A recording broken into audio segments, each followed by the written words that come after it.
ইকরা বিসমি রাব্বিকাল্লাযী খালাক, তোমরা পড়াশোনা করো, তোমরা পড়ো, প্রত্যেককেই পড়তে হবে। ইংরেজি বাংলা পড়েন, এটাও পড়া, কোরআন হাদিস পড়েন, এটাও পড়া, তবে এর ভিতরে ফারাক আছে। আমি ইংরেজি বাংলা অঙ্ক এগুলি পড়তে নিষেধ করিনি, ইঞ্জিনিয়ার হতে নিষেধ করিনি, ডাক্তার হতে নিষেধ করিনি, সচিব জজ ব্যারিস্টার হতে নিষেধ করিনি, নেতা হতে নিষেধ করিনি।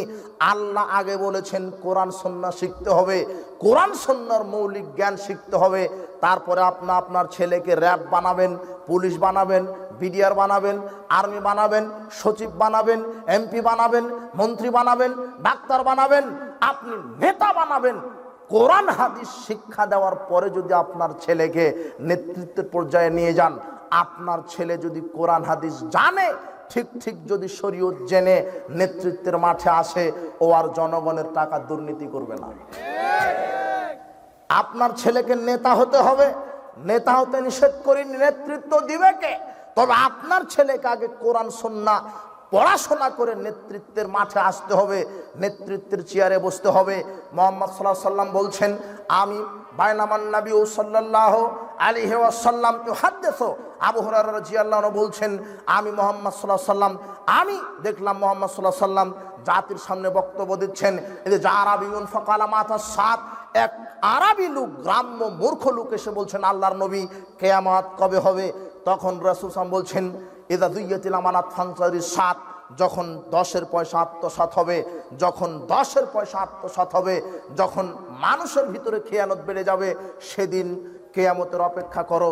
কাইফা ইযাতুহা, লোকটি বললেন, কিভাবে আত্মসাৎ হয়, কিভাবে 10-এর পয়সা আত্মসাৎ হয়?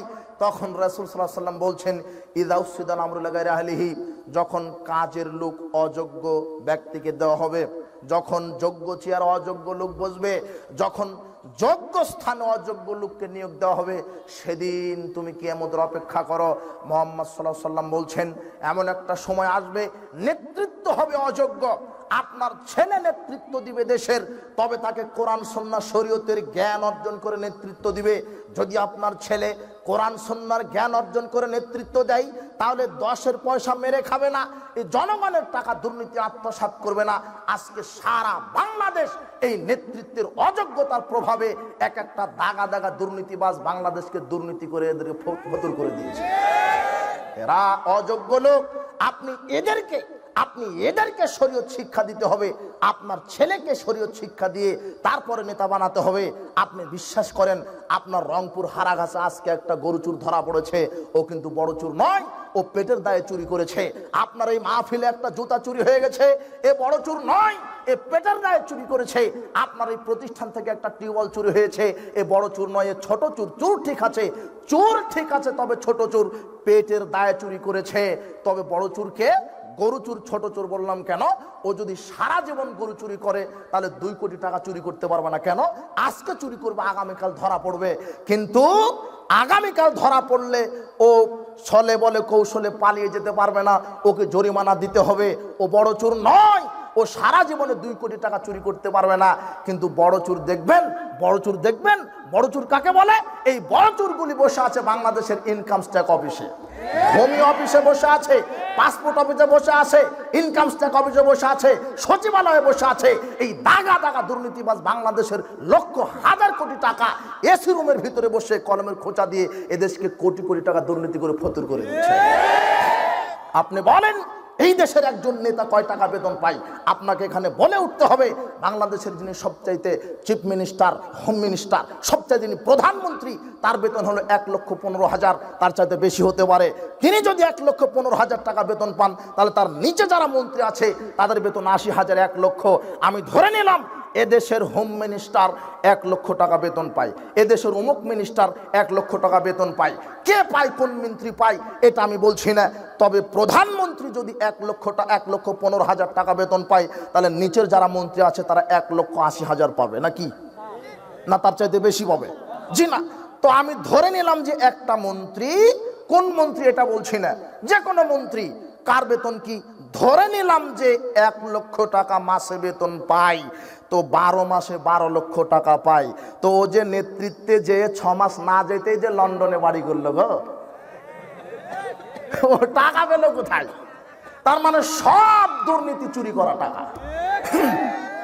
আর এরা যখন বক্তব্যের মাঠে বক্তব্য দিতে আসে, এই মন্ত্রী এমপি মন্ত্রী, আর এদেরকে প্রধান অতিথি আপনি বানান, খুব প্রভাবশালী কোটিপতি মানুষ, সব চুরি করা টাকা।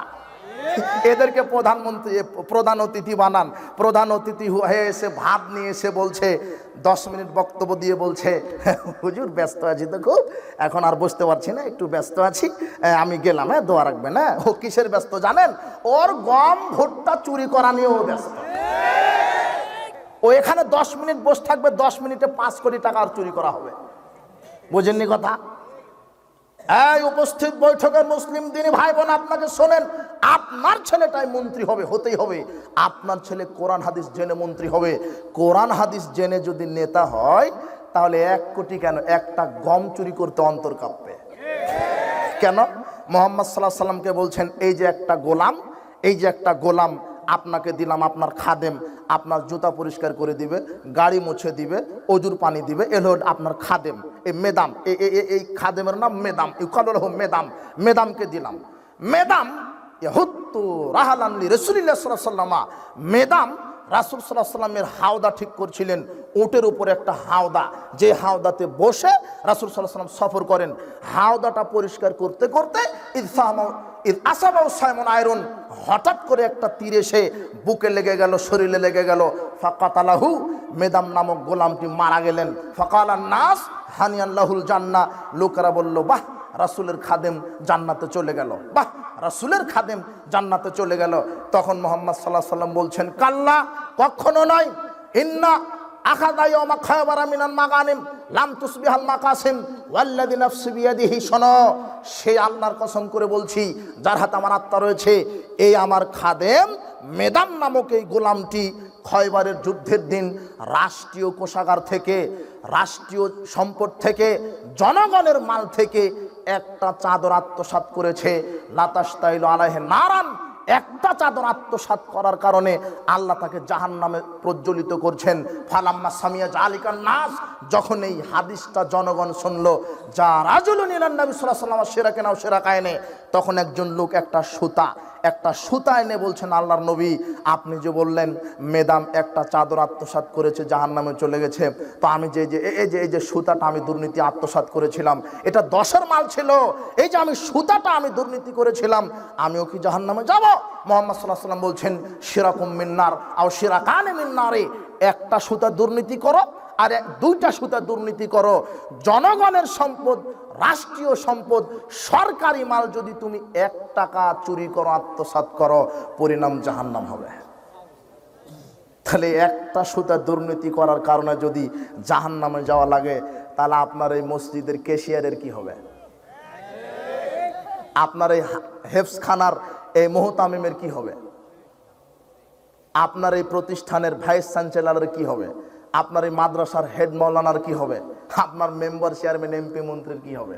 আমি বললাম যে মসজিদের ক্যাশিয়ারের কি হবে, মানে ও ক্যাশিয়ারের টাকা দুর্নীতি করে। অবাক! ওই হেফজখানার মুহতামিমের কথা কেন বললাম? ও হচ্ছে ওই কমিটির টাকা দুর্নীতি করে খায়। আপনার ওই মাদ্রাসার হেড মাওলানার কথা কেন বললাম? ও হেড মাওলানা বলছে কি, হেড মাওলানা বলছে, চাকরি তো তোমাকেই দিব, তো 5 লক্ষ টাকা আমার জন্য রেখো, আমি একটু উপরে পাঠাবো। মানে ও নিয়োগ বাণিজ্য করতে গেছে, বুঝেননি মনে হয়? নিয়োগ বাণিজ্য করতে গিয়ে 10 লক্ষ টাকা মেরে দিল, অথচ মাথায় টুপি আর দামি পায়জামা পাঞ্জাবি। এই হলো দুর্নীতিবাজ, বুঝেননি কথা? তার মানে ঠিক কোরআন সুন্নাহর জ্ঞান থাকতে হবে, ঠিক আল্লাহ ভীতি থাকতে হবে। আপনার ছেলেকে নেতা বানাবেন কোরআন সুন্নাহর জ্ঞান দিয়ে, আপনার ছেলেকে ডাক্তার বানাবেন, ডাক্তারের তো প্রয়োজন আছে। আপনার ছেলে এমবিবিএস ডাক্তার হবে, কোরআন সুন্নাহ শিখে ডাক্তার হবে। যদি কোরআন সুন্নাহর জ্ঞান থাকতো, তাহলে আপনার ছেলে আজকে ডাক্তারের নামে বাংলাদেশে বাটপাড়ি করে বেড়াতো না। আপনার ছেলে চিটার, ও তো ডাক্তার না, হলো চিটার। কিভাবে চিটার জানেন? ও তো এমবিবিএস ডাক্তার। সব এমবিবিএস ডাক্তার চিটারে বলছি না, তবে প্রায় হলো বাটপার, এ কথাই ঠিক। কেন?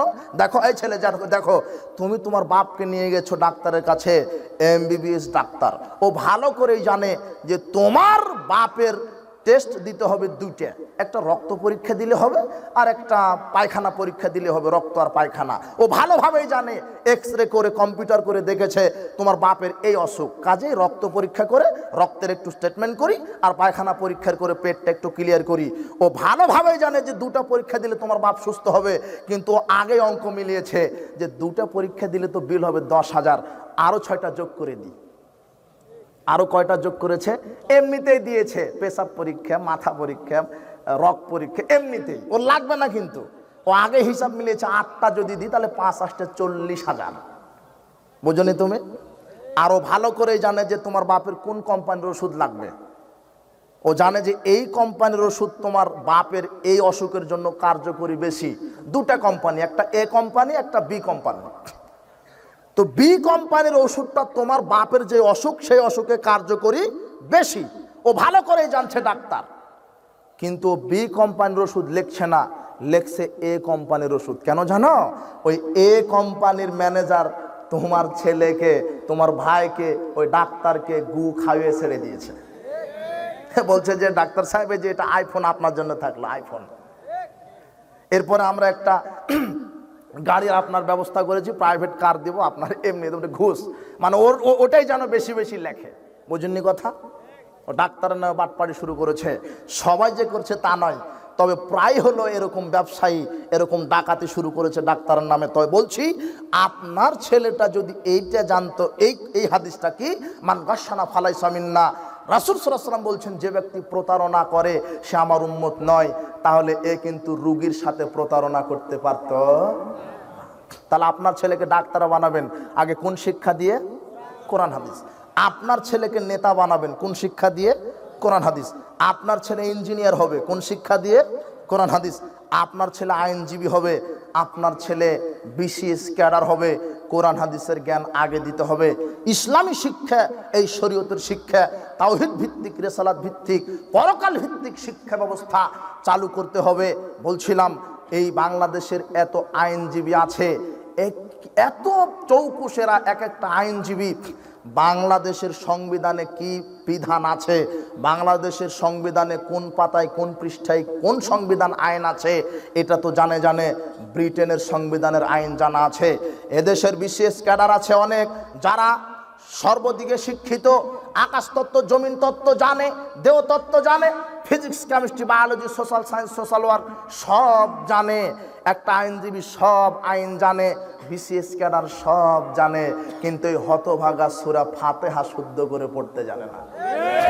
ও বাপ মারা গেলে জানাজার দোয়া পড়তে হয়, এই জানাজার দোয়া তার জানা নাই। ব্যর্থতা আপনার, আপনি পিতামাতা, আপনি তাকে শিক্ষা দেননি, আপনি গর্ব করেন, আপনি কাপুরুষ বাপ, আপনি মোড়ে মোড়ে গর্ব করেন।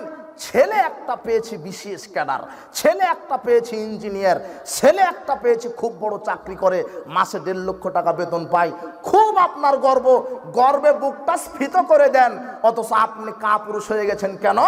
আপনার ছেলেটা 1.5 লক্ষ বেতন পায়, কথা ঠিক, তাই গর্ব করেন, কিন্তু আপনার ছেলের ওযু জানা নাই, সালাত পড়ে না, এই জন্য আপনার লজ্জা হয়।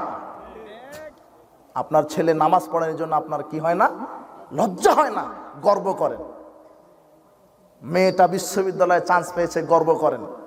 মেয়েটাকে পাঠিয়েছেন শিক্ষা সফরে, বলছে আব্বু শিক্ষা সফরে এসেছি, সাথে কে আছে? তো মালাকুল মউত।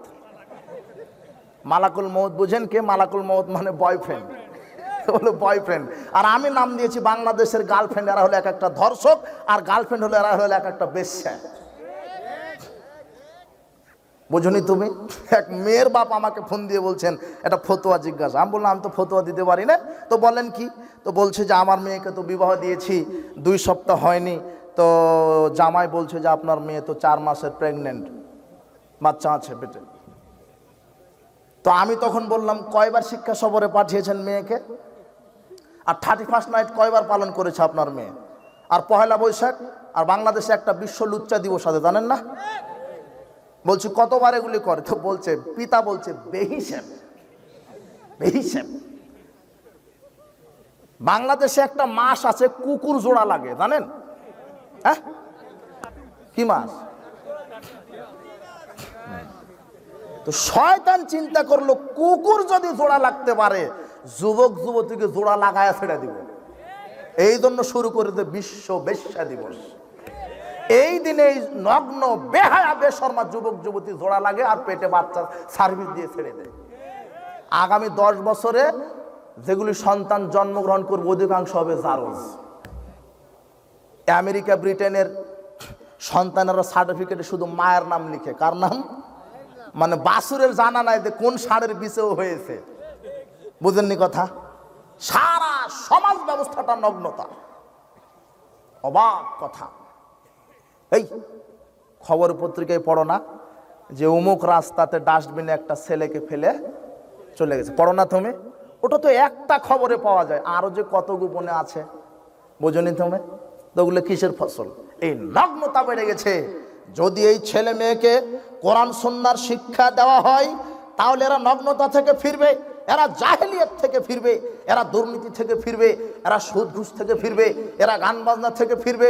আপনাকে বলছিলাম আপনার ছেলে মেয়েকে সঠিক শিক্ষা দিবেন।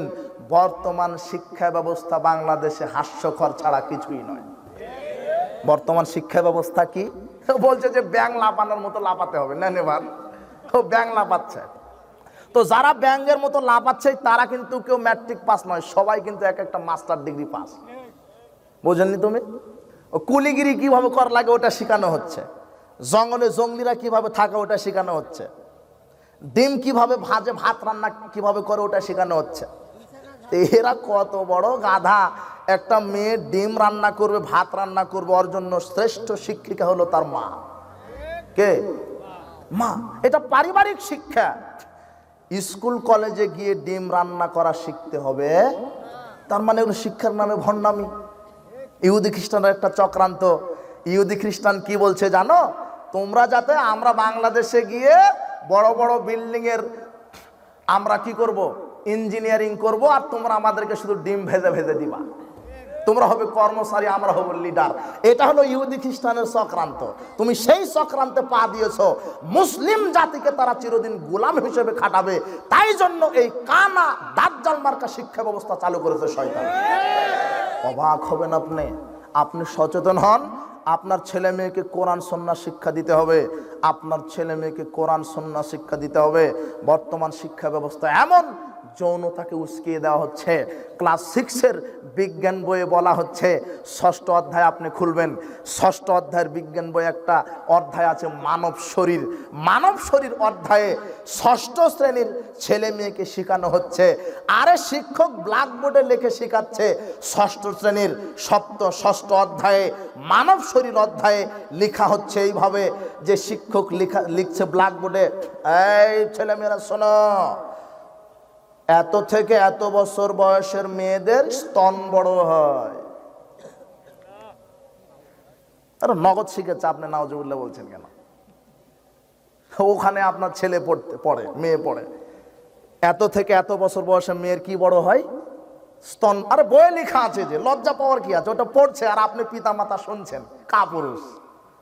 স্তন বড় হয়। এরপরে বলছে যে এত থেকে এত বছর বয়সে একটা মেয়ের পাছা বড় হয়। নাউজুবিল্লাহ। থু থু থু, এর লাথি মারি না তোর শিক্ষা ব্যবস্থায়, এর লাথি মারি। তুই এত জাহিল, এত খারাপ। এই দুর্নীতি, এই কুকুর শিগালের শিক্ষানীতি থেকে বাংলার মুসলিমদেরকে আল্লাহ হেফাজত করুন। অবাক কথা। নগদ যৌনাচার শেখানো হচ্ছে। বলছে যে পাছা বড় হয়, নাউজুবিল্লাহ মিন জালিক, স্তন বড় হয়। আবার বলছে যে এত থেকে এত বছর বয়সে একটা ছেলের সেক্স বড় হয়। এর নগদ সেক্স কথা লেখা আছে, জনিপথ নগদ লেখা আছে। এগুলি আলোচনা 6ষ্ঠ অধ্যায়ে করার পরে 7ম অধ্যায়ে বলছে, 7ম অধ্যায়ে শয়তান অধ্যায় রচনা করেছে, বলছে যে এসো সঙ্গী হই, মানে এখন ধর্ষণ করি। এসো কি হই? সঙ্গী হই। আগের অধ্যায়ে শেখানো হলো যে কিভাবে যৌন মিলন করা লাগে, আর পরের অধ্যায়ে শেখানো হচ্ছে যে এখন চলো রুমে চলো। না, বোঝেননি মনে হয়। আরে এটা আপনার ছেলে পড়ছে যে বেকুব, বেহায়া জাতি, বেহায়া জাতি। বুঝতে পারেনি আল্লাহ, আমরা এই দেশের স্বাধীন নাগরিক, আমরা এই ট্যাক্স দিয়ে বসবাস করি, আমরা মুসলিম জাতি। এই মাহফিলের পক্ষ থেকে আমরা স্বাধীন দেশের স্বাধীন নাগরিক হিসেবে এদেশের সরকারের কাছে আমরা বিনীত হয়ে বলছি, আগামী 1 মাসের মধ্যে শিক্ষা কারিকুলাম চেঞ্জ করে ইসলামী শিক্ষা কারিকুলাম বাস্তবায়ন করুন, আল্লাহ আপনাকে কবুল করুন। এটা দোয়ার দরখাস্ত, এটা দোয়া করছি আল্লাহ যেন বাংলাদেশের শিক্ষা ব্যবস্থা তাওহীদ ভিত্তিক, রিসালাত ভিত্তিক, পরকাল ভিত্তিক এটা কায়েম করে। এরপর আপনাকে বলছি, ছেলে মেয়েকে কোরআন শিক্ষা দিবেন, হাদিস শিক্ষা দিবেন। আমি আপনাকে নিষেধ করছি না ইঞ্জিনিয়ার হতে, ডাক্তার হতে, সচিব হতে। আপনি ভুল বুঝবেন না। আপনার ছেলে কেমিস্ট্রি পড়বে, বায়োলজি পড়বে, সোশ্যাল সায়েন্স পড়বে, তবে আগে কোন শিক্ষা পড়বে? কোরআন হাদিস। তাহলে আপনার ছেলে সমাজ ভালো হবে। বলছিলাম আজকের ইসলামী জালসার পক্ষ শেষ নাসিহা আরেকটি কথা ঘোষণা, যে আমার নিজস্ব পরিচালিত একটা প্রতিষ্ঠান আনন্দপাড়া ঘাটাইল টাঙ্গাইল দারুল হাদিস আর সালাফে ইসলামী কমপ্লেক্স প্রতিষ্ঠান নির্মাণাধীন, নির্মাণ প্রায় শেষ হয়েছে। আমরা জানুয়ারির 15 তারিখ থেকে ক্লাস শুরু করব। আপাতত হেফজখানা আছে আর প্লে থেকে 5 পর্যন্ত আছে। এখানে উন্নত মানের কারিকুলামে এবং উন্নত মানের শিক্ষক দ্বারা প্রতিষ্ঠানটি পরিচালনা হচ্ছে, পড়াশোনা হচ্ছে। আপনাদের নিকট আমি এই কথা থ্রো করলাম এই জন্য যে আপনারা অন্তর থেকে দোয়া করবেন আল্লাহ যেন প্রতিষ্ঠানটি কবুল করে। আর আরেকটা দোয়া হচ্ছে যে বাংলাদেশের প্রত্যেকটা জেলাতে আল্লাহ যেন সই আকীদা মানহাজের একটা করে প্রতিষ্ঠান আল্লাহ কবুল করে। বুঝতে পেরেছেন? প্রথম দোয়া। আর দ্বিতীয়ত করণীয় সার্বিকভাবে সহযোগিতা করবেন। 1 টাকা দিলে কবরে তার নেকি আপনি পেতে থাকবেন। বুঝতে পারেননি? সার্বিকভাবে সহযোগিতা করবেন।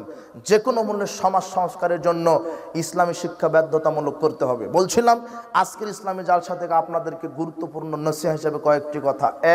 1, যে কোনো মূল্যে 5 ওয়াক্ত সালাত। কি? যে কোনো মূল্যে সালাত আশ্চর্য একটা ইবাদত।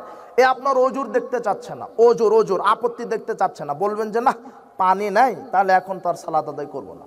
পানি নাই তাহলে কি? মাটি আছে তায়াম্মুম। বুঝেননি কথা? পানি নাই, অজু করে সালাত আদায় করা লাগে, তাহলে পানি, কিন্তু পানিও নাই, তাহলে এখন কি? মাটি দিয়ে কি? তায়াম্মুম। পানিও নাই, মাটিও নাই, তাহলে এখন কি? বিনা অজু বিনা তায়াম্মুমেই। বুঝেননি কথা? ওয়াক্ত হয়ে গেছে, পানিও নাই, মাটিও নাই, বিনা অজু বিনা তায়াম্মুমেই সালাত। তাও সালাতের সাথে কোনো আপোষ চলবে না। এই যুবক শোনো, তোমার দাদি আর তোমার দাদা বয়স 90 বছর, সব সময় পেশাব পায়খানা করেন। অজু করে তোমার দাদিটা জায়নামাজে দাঁড়িয়েছে, ঝরঝর করে পেশাব বের হয়ে গেল বয়সের কারণে। বুঝতে পারো নি তুমি? এই জন্য তোমার দাদি বলে কি না আমার তো সবসময় পেশাব পড়ে, তাই সালাত আদায় করি না। জি না, তোমার দাদি একাধারে পেশাব করতে থাকবে, একাধারে সালাত আদায় করবে। আল্লাহ তোমার দাদির পুরো সালাত কবুল করে নেবেন। তাও সালাত কোনো মাফ হবে না। সালাত কোনো মানে ওজোরই দেখছে না, তোমার কোনো ওজোর দেখছে না। পোশাক পরে সালাত আদায় করো, পোশাক নাই উলঙ্গ, ওইভাবে উলঙ্গ অবস্থায় সালাত। পরিষ্কার পোশাক লাগে, পরিষ্কার নাই, পেশাব পায়খানা লাগা, ওই অবস্থাতেই সালাত। সূরা ফাতিহা লাগে সালাত আদায় করতে, কিন্তু তোমার দাদা 90 বছর বয়স, সূরা ফাতিহা জানে না। যুবক বয়সে শয়তানি করেছে, এখন আল্লাহকে চিনতে পেরেছে, তো এখন আর মুখে ভিড়ে না, সূরা ফাতিহা বলতে পারে না। তোমার দাদা শুধু সালাতে দাঁড়িয়ে বলবে সুবহানাল্লাহ আলহামদুলিল্লাহ, আল্লাহ তোমার দাদার পুরো সালাত কবুল করে নেবেন। তো যে ব্যক্তি সূরা ফাতিহা জানে সে না পড়লে সালাত হবে না। কথা বুঝতে পারেননি? কিন্তু যে কিছুই জানে না সে শুধু সালাতে দাঁড়াবে, আল্লাহু আকবার বলে সুবহানাল্লাহ আলহামদুলিল্লাহ লা ইলাহা ইল্লাল্লাহ আল্লাহু আকবার, রুকুতে গিয়ে একই তাসবিহ, সেজদাতে গিয়ে একই তাসবিহ, ওই সুবহানাল্লাহ বলে সালাম তাকবীর তাহরিমা থেকে সালাম ফিরাবে, এইভাবে সালাত আদায় করবে, আল্লাহ পুরো সালাত আদায় কবুল করে নেবেন। তাও সালাত আদায় করতে হবেই। সালাতের সাথে কোনো আপোষ নাই। নারী পুরুষ প্রত্যেকের দাঁড়িয়ে সালাত আদায় করতে হয়, পারছেন না বসে, বসে পারছেন না শুয়ে কিভাবে সালাত আদায় করবেন? 2 পাটা কেবলার দিকে দিবেন, 2 পাটা কেবলার দিকে দিয়ে, 2 পাটা কেবলার দিকে দিয়ে আপনি ইশারাতে সালাত আদায় করবেন। আল্লাহু আকবার, সূরা ফাতিহা পড়লেন, আপনি শুয়ে আছেন, কিন্তু আল্লাহু আকবার বলে রুকুতে গেলেন সুবহান রাব্বিয়াল আযীম, আপনি শুয়ে আছেন, সামি আল্লাহু লিমান হামিদা আল্লাহুম্মা রাব্বানা লাকাল হামদ, আল্লাহু আকবার, সিজদায় গেলেন, আপনি কিন্তু শুয়ে আছেন। বুঝেননি কথা? সালাত চলছে কিভাবে? ইশারায়। বলেন তো কিভাবে? ইশারায়। এরপরও সালাত মাফ নাই, পড়তে হবে। এটা 1 নম্বর নসিহা, উপদেশ। যে কোনো মূল্যে সালাত। 2, যে কোনো মূল্যে হালাল রুজি ভক্ষণ করবেন, যে কোনো মূল্যে। ভিক্ষা করে হলেও হালাল খাবেন, হারাম খুরের ইবাদত কবুল হবে না, জান্নাত হবে না। ভিক্ষা করবেন কেন? তুমি যুবক আছো, শক্তি আছে, মানুষের বাড়িতে কাজ করবা, হালাল ব্যবসা করবা, শেষ পর্যন্ত কিছুই না হলে ভিক্ষা করবা, তাও হালাল খেতে হবে। বুঝতে পারছেন? তওবা করে উঠবেন। হারাম খুরে এত খারাপ, এর জন্য দোয়া করাও হারাম। শুধু বলতে পারেন যে আল্লাহ হেদায়েত দান করেন। পুরো সমাজটা মাদকতা, সুদ, ঘুষ, দুর্নীতি ছেয়ে গেছে। আপনি যে কোনো মূল্যে হালাল ভক্ষণ করবেন। 2, 3, যে কোনো মূল্যে শিরক বেদাত থেকে বেঁচে থাকবেন। 4, যে কোনো মূল্যে ফরজ ইবাদতের হেফাজত করবেন। 5, যে কোনো মূল্যে যার নাম মানুষ তার সাথে ভালো আচরণ করবেন। ও ইহুদি হোক, হিন্দু হোক, খ্রিস্টান হোক, মুসলিম হোক, বৌদ্ধ হোক, যেই হোক, যার নাম মানুষ, মানবিকতার খাতিরে তার সাথে ভালো আচরণ করবেন, করতেই হবে ভালো আচরণ। 6, বেশি বেশি কোরআন মাজিদ তেলাওয়াত করবেন, বেশি বেশি কোরআন মাজিদ তেলাওয়াত করবেন। এই কয়েকটা আমল যদি আপনার থাকে তাহলে জান্নাত হবে ইনশাআল্লাহ, জান্নাত হবে। কাজে উপস্থিত বৈঠকের মুসলিম দিনী ভাই বোন, আপনাদেরকে বলছি আজকের ইসলামী জাল সাথে যে আলোচনাগুলি হলো, আল্লাহ আমাদেরকে। আচ্ছা, আসসালামু আলাইকুম। বেনামাজি ব্যক্তিদের কি সালাম দেওয়া যাবে? বেনামাজি না, না, বেনামাজিকে সালাম দেওয়া যাবে না। ও তো মানুষই নয়, ও পশু প্রাণী, কুকুর শিগালের চাইতে খারাপ। বেনামাজিকে বলছেন আসসালামু আলাইকুম, আপনার উপরে শান্তি বর্ষিত হোক, আর ফেরেশতা বলছে তুই খালি আয়।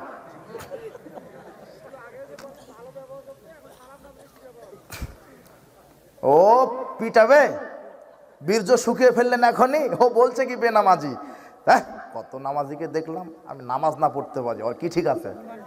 তখন আপনি বলবেন যে আমার জুতাও ঠিক আছে। ও এখনই কাপুরুষ হচ্ছেন কেন? মুসলিম কাপুরুষের জাতি নয়।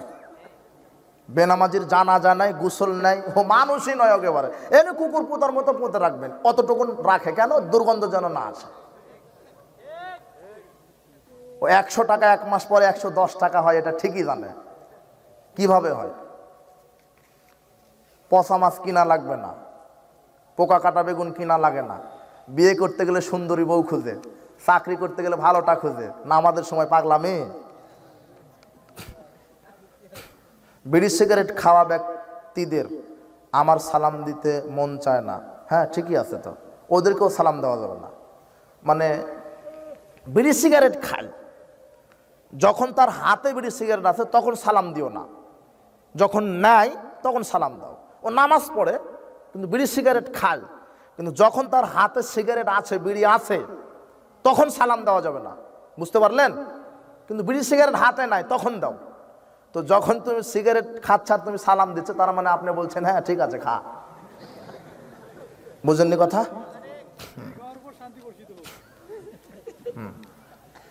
সুদ খেলে মায়ের সাথে জেনার মতো পাপ হয়, হাদিস জানা নাই? আর সিগারেট, গাঁজা, ইয়াবা, ফেন্সিডিল, বিড়ি, জর্দা খেলে মা, খালা, ফুপুর সাথে জেনা করার মতো পাপ হয়। হাদিসটার নম্বর এখনো বলছি না, দেখি জাতি খুঁজতে থাকুক, ওরা খুঁজতে থাকুক যে কোথায় আছে হাদিস।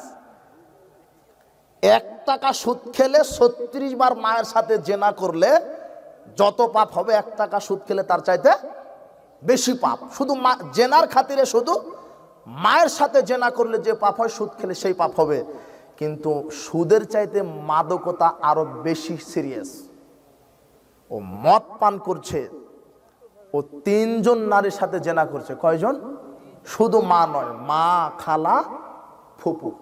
ও কত খারাপ, মদখুর কত খারাপ, সুর চিগালের চাইতে খারাপ।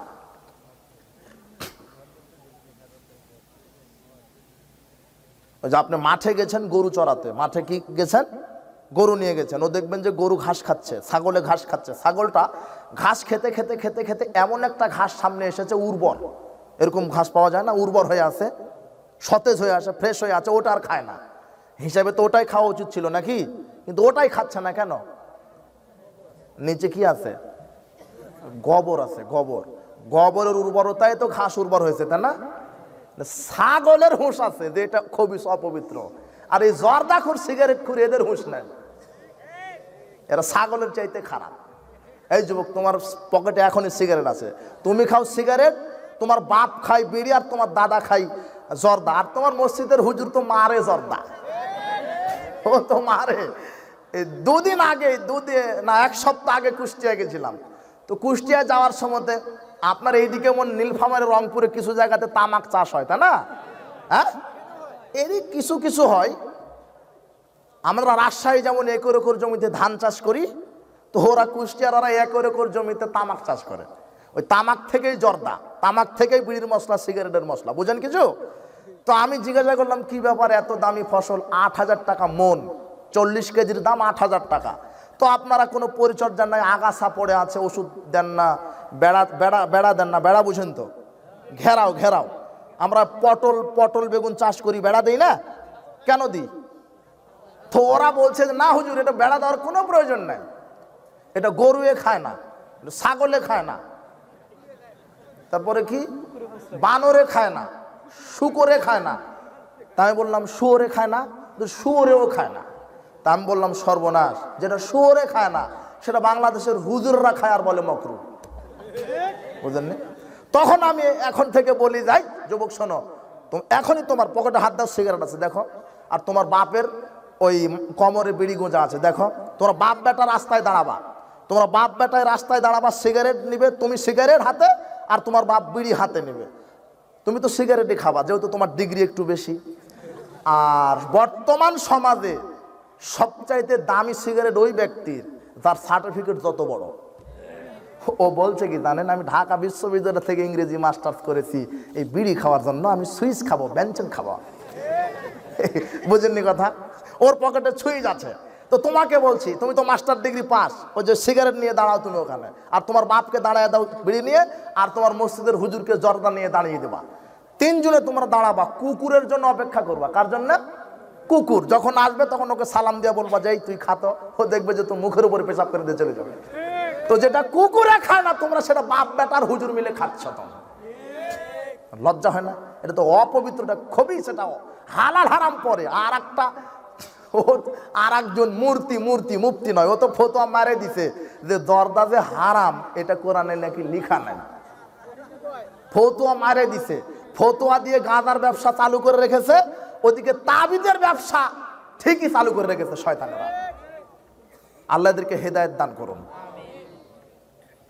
যেটা হারাম, তাহলে যখন হাতে থাকছে সিগারেট বিড়ি, তখন তাকে কি দেওয়া যাবে না?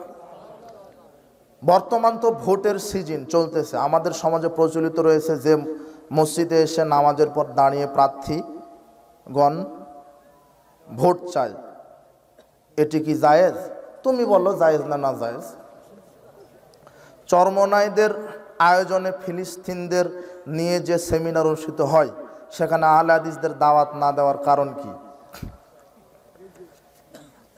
আল কুফরু মিল্লাতুন ওয়াহিদ, এই বেদাতিরা,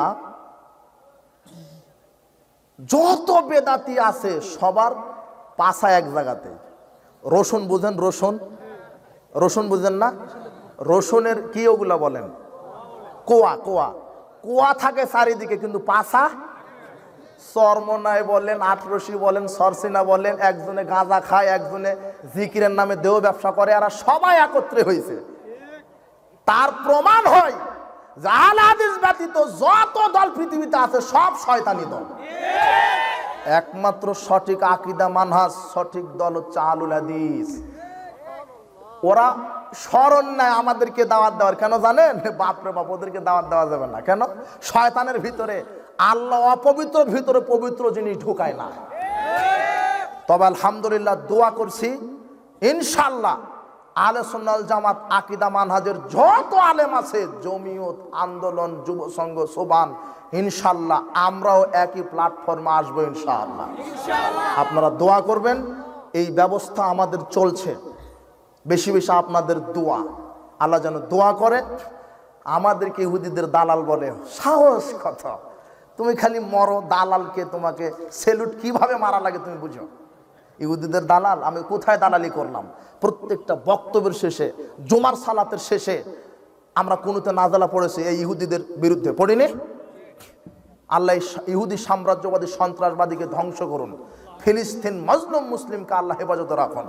আমরা দোয়া করছি আর আমাদেরকে গালি দিচ্ছে। আল্লাহদেরকে হেদায়েত দান করুন। পিতামাতা থাকা অবস্থায় ছেলে রাগ করে বিয়ে করলে জায়েজ হবে কি? পিতামাতা থাকা, ছেলে রাগ করে বিয়ে করলে, ছেলে রাগ করে বিয়ে করলে বিয়ে জায়েজ হবে, কিন্তু ঠিক হয়নি, উচিত হয়নি ছেলে। কিন্তু মেয়ে পিতার অনুমতি ছাড়া বিবাহ করতে পারবে না। বুঝেননি কথা? ছেলে রাগ করে বিয়ে করেছে, এটা উচিত হয়নি, সে পিতার অবাধ্যতার কারণে পাপ হবে, কিন্তু বিয়েটা তার জায়েজ। কথা কি বুঝতে পারেন? তো এখন তুমি রাগ করবার বিয়ে করবে নাকি? বর্তমানে হুজুরেরা যে বক্তব্যের মধ্যে তর্ক করছে তা কি গীবত কিনা জানাবেন। ও, কিছু কিছু ক্ষেত্রে গীবত করাই জায়েজ। বুঝলেন? গীবত মানে একজনের মানহানি করা, ওর ব্যাপারে বদনাম ছড়ানো, এগুলি গীবত, এগুলি হারাম। কিন্তু সত্য প্রকাশ, সত্য উন্মোচনে মিথ্যাকে বাধা দেওয়ার জন্য, আর একজনকে ধরিয়ে দেওয়ার জন্য গীবত করা জায়েজ। একজন বক্তা শিরক বিদআত সমাজে চালু করবে, আর আমরা ধরিয়ে দিতে পারবো না? বুঝেননি? এখনো বুঝেননি? মনে করেন আপনার মেয়ের সাথে, আপনার বাড়ি রংপুর, বগুড়ার একটা ছেলের বিয়ে হবে। তো বগুড়ার ছেলের বাপ ছেলে এসেছে আপনার মেয়েকে দেখার জন্য। বগুড়ার ছেলেটা এসেছে আপনার মেয়েকে দেখার জন্য, এসে আপনাকে বলছে, গ্রামের একটা ব্যক্তিকে বলছে, আচ্ছা অমুকের মেয়েকে তো আমি বিবাহ করব, মেয়েটা কেমন? বোঝেননি কথা? যাকে জিজ্ঞাসা করছে সে কিন্তু ভালোভাবে জানে যে মেয়ে এক ওয়াক্ত নামাজ পড়ে না, পর্দা করে না, ও ভালোভাবে জানে। এখনও যদি বলে সর্বনাশ, গীবত করা তো হারাম, কাজেই বলে দিব খুব ভালো। বুঝেননি? তার মানে ছেলেকে ক্ষতির মধ্যে ঠেলে দিল। বুঝতে পারেননি? এখন বলতে হবে না না না, মেয়ের চরিত্র খারাপ, ওখানে আপনি বিয়ে করতে পারবেন না। বুঝেননি? একজনের অনিষ্ট থেকে বাঁচিয়ে দেওয়া হলো। কথা কি বুঝতে পারেন? রাস্তা দিয়ে যাচ্ছেন, একটা ছেলে সিগারেট খাচ্ছে, আপনি ওই ছেলের পিতাকে গিয়ে বলবেন, এই আপনার ছেলেটা সিগারেট খাচ্ছে, সংশোধন করেন। বুঝতে পারেননি? এটা তাকে সংশোধনের জন্য। বুঝতে পারেননি? কিন্তু ওই ছেলেটা সিগারেট খাচ্ছে, পাড়ায় পাড়ায় বলতে পারবেন না ও সিগারেট খায়, ও মদ খুঁড়ো, গাঁজা খুঁড়ো, চোর, তাহলে গীবত হয়ে যাবে। তাকে সতর্ক করার জন্য, তাকে ফেরানোর জন্য তোর বাপের কাছে বলতে হবে। বুঝতে পারেননি? ওই বলাটা গীবত হবে না। কিছু কিছু ক্ষেত্রে গীবত করা জায়েজ, কিন্তু কারো বদনাম বা কাউকে অপমান করার জন্য চলবে না। হানাফি ভাইদের সালাত কবুল হবে না, এমনটা কি বলা ঠিক হবে? না, এমনটা বলা তো ঠিক হবে না। হানাফি হোক, হাম্বলি হোক, মালিকি হোক, সাফি হোক, যেই হোক, কার সালাত হচ্ছে কি হচ্ছে না এটা আল্লাহ জানেন। তবে দেখতে হবে যে যে রাসূল সাল্লাল্লাহু আলাইহি ওয়াসাল্লামের নীতিতে সালাত আদায় করছে না, তার সালাত হবে না। আরে আমরাই তো হানাফি, আবু হানিফা বলছেন ইদা সাহাল হাদিস ফাওয়া মাযহাবি, যেটা সহিহ হাদিস সেটাই আমার মাযহাব। তো পৃথিবীতে সহিহ হাদিস মানে কে? আহলে হাদিসেরাই। তো আমরাই তো বড় হানাফি। বুঝতে পারোনি? আর আবু হানিফা নিজেই বলেছেন যে কোরআন সুন্নাহ মানো। কাজেই যারটা কোরআন সুন্নাহ অনুযায়ী হচ্ছে তার সালাত হবে। এটা হানাফি বা কোনো মাযহাবকে উল্লেখ করে বলার দরকার নাই। আপনি আহলে হাদিস, আপনার সালাত যে হচ্ছে, আপনার প্রমাণ কি?